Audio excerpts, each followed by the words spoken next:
The town of Havenwood, nestled deep within the Ozark Mountains, was a place that time seemed to have forgotten. Its main street was a collection of brick storefronts with faded paint and a single, blinking traffic light. The population sign at the edge of town hadn't changed in 3 decades, perpetually stuck at 1,572. It was a town where everyone knew everyone, and the biggest news was usually a new truck at the gas station or a high school football win. That all changed with the arrival of Silas Creek. Silas didn't arrive in a fancy car or a motorcade.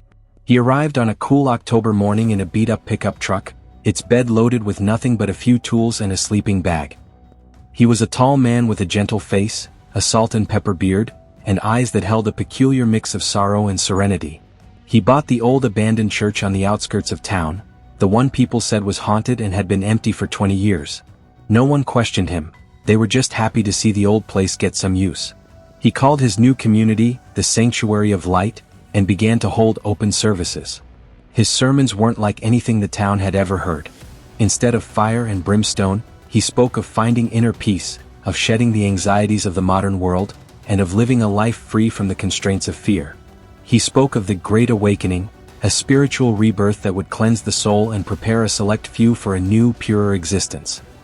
His words were a soothing balm for the weary souls of Havenwood, a town with its own quiet burdens and unspoken disappointments. The first to join were the lost and the lonely. The young single mother struggling to make ends meet found purpose in Silas's teachings. The retired farmer, grieving the loss of his wife, found a new family in the sanctuary. The troubled teenager, invisible to his peers, found a voice and a sense of belonging. The Sanctuary of Light wasn't just a church, it was a promise. A promise of a better life, a second chance, a place to belong when you felt like you had nowhere else to go. And that was the first warning sign the town missed. They didn't see the slow changes. They didn't notice when people started wearing the same simple white robes. They didn't see when members stopped coming to family dinners or local football games. They didn't connect the dots when the town's most vocal critics of Silas suddenly went silent, their opposition replaced by an eerie, placid smile. The sanctuary became a self-contained world. They grew their own food, built their own homes, and lived by their own rules. The first major sign came from the town's only doctor, Dr. Eleanor Vance. She was a no-nonsense woman who had delivered most of Havenwood's children. When one of her patients, a young girl named Lily, missed her scheduled vaccination, Dr. Vance wasn't just concerned, she was alarmed. Lily's parents, devout members of the sanctuary, told her that Silas had promised to heal all ails through prayer and natural remedies. The doctor argued, but the parents were resolute. They told her that Silas had a different kind of knowledge, one that the outside world could not understand. This was the second warning sign, and Havenwood's first real confrontation with the force that was growing within it. The town council met, but their arguments were weak against the fierce loyalty of Silas's followers. They had been drawn in by the promise of salvation, and they were not willing to let go. And so the quiet, subtle takeover began. It wasn't a sudden, violent assault.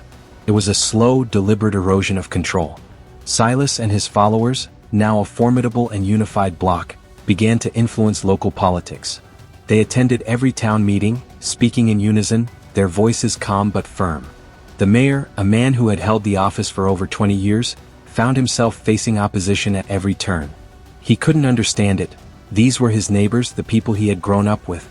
But their eyes, once full of friendly banter, now held a cool, detached devotion to their leader. The sanctuary members ran for positions on the town council, the school board, even the local library committee. They campaigned not with grand promises, but with the quiet conviction that they were there to purify the town, to bring it in line with the true path. And they won. They won because they were organized, they were unified, and they had a charismatic leader who had taught them how to win without ever raising their voice.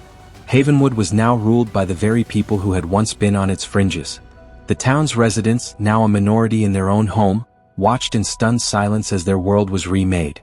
The new town council banned books from the library that Silas deemed unclean. The school board fired a teacher for teaching a science lesson on evolution. The local sheriff, a good-hearted man named Ben, was constantly undermined by new deputies who were loyal only to the sanctuary. And all the while, Silas remained the benevolent figurehead. He never shouted. He never threatened. He simply smiled and spoke of love and peace, all while his followers carried out his will.